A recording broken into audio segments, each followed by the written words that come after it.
Okay, today we're going to be talking about Euler's method.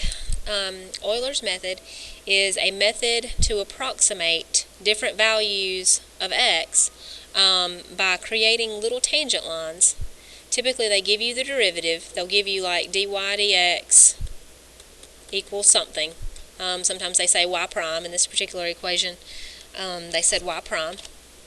And they ask you to basically you're going to write a whole bunch of little tangent lines until you get to the point that you're wanting to get at.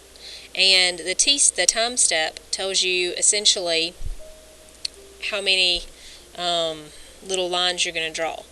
So this is not that bad, but it's very tedious. So what we're going to do is we're just going to start. First of all, it says estimate y of 4 with step size h equals 1, where y of x is the solution to the initial value problem y prime minus y equals 0. And I'm adding in this piece of information that wasn't given but is pretty obvious. If you move your y over y prime equals y, what is the only function that is its own derivative? Well, e to the x. So y equals e to the x, so that means y prime equals e to the x. Okay, so usually you don't need this information. In this particular problem that you did. So what we're going to do is we're going to start with the point that they give us. We're going to start with 0, 1. Okay, and it says estimate y of 4 with step size 1. What this means is that I count by ones. Your step size is what you count by. So 1, and I'm going to leave just a little bit more space in that. 1, 2, how much room I'm going to have here, 3, 4. And this is here's my goal. So it's estimate y of 4. This value right here is going to be my answer. So what we're going to do is we need to figure out what this point is. And we do it, Euler's method, basically you do it in steps. And Euler's method, in a nutshell, is the change in y equals the change in x times dy dx.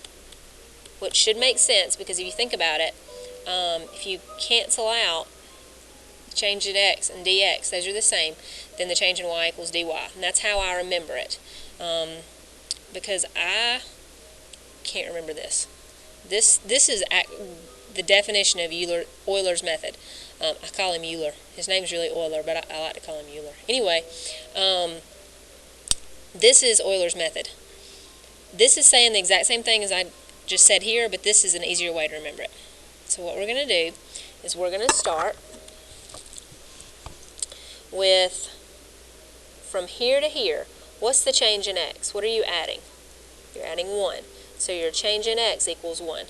So I'm going to fill it into, do my change in y equals my change in x times dy dx. Well, my change in x is 1. Okay? Times my dy dx. My dy dx is at the previous point. So my dy dx is e to the x. My y prime is e to the x. So it's going to be e to the x. Well, in this previous point, x is 0.